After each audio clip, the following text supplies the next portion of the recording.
Mantan Menteri Komunikasi dan Informatika Johnny G. Plate divonis 15 tahun penjara dan denda 1 miliar rupiah setelah terbukti korupsi proyek pembangunan menara BTS 4G dan infrastruktur pendukung lainnya.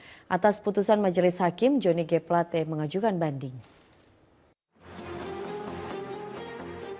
Kasus korupsi proyek pembangunan Menara Base Transceiver Station atau BTS 4G yang melibatkan ex-Menteri Komunikasi dan Informatika Johnny G. Plate telah sampai tahap ketok palu oleh Majelis Hakim Tipikor di Pengadilan Negeri Jakarta Pusat.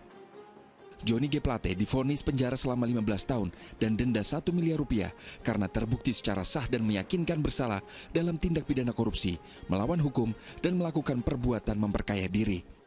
Menyatakan terdakwa Johnny Gerard Plate telah terbukti secara sah dan meyakinkan bersalah melakukan tindak pidana korupsi secara bersama-sama sebagaimana dalam dakwaan primer penuntut umum.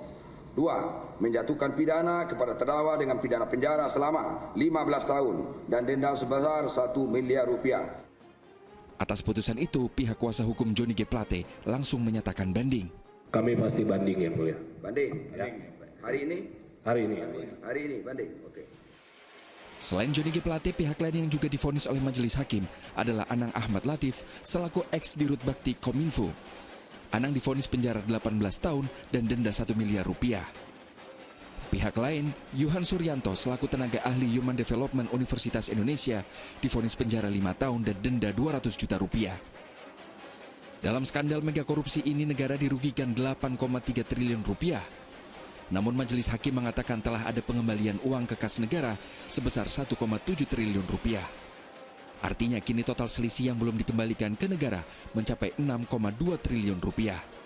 Pada 3 November lalu, Kejaksaan Agung menetapkan anggota Badan Pemeriksa Keuangan BPK Ahsanul Kossasi sebagai tersangka dugaan korupsi pengadaan menara BTS di Kemenkominfo. Ahsanul Kossasi disebut sebagai tersangka ke-16 dalam mega skandal korupsi itu. Ahsanul Kossasi diduga terima uang 40 miliar rupiah dari tersangka lain terkait jabatannya yang diduga mempengaruhi hasil proses audit BPK di Kemenkominfo. Tim Liputan melaporkan.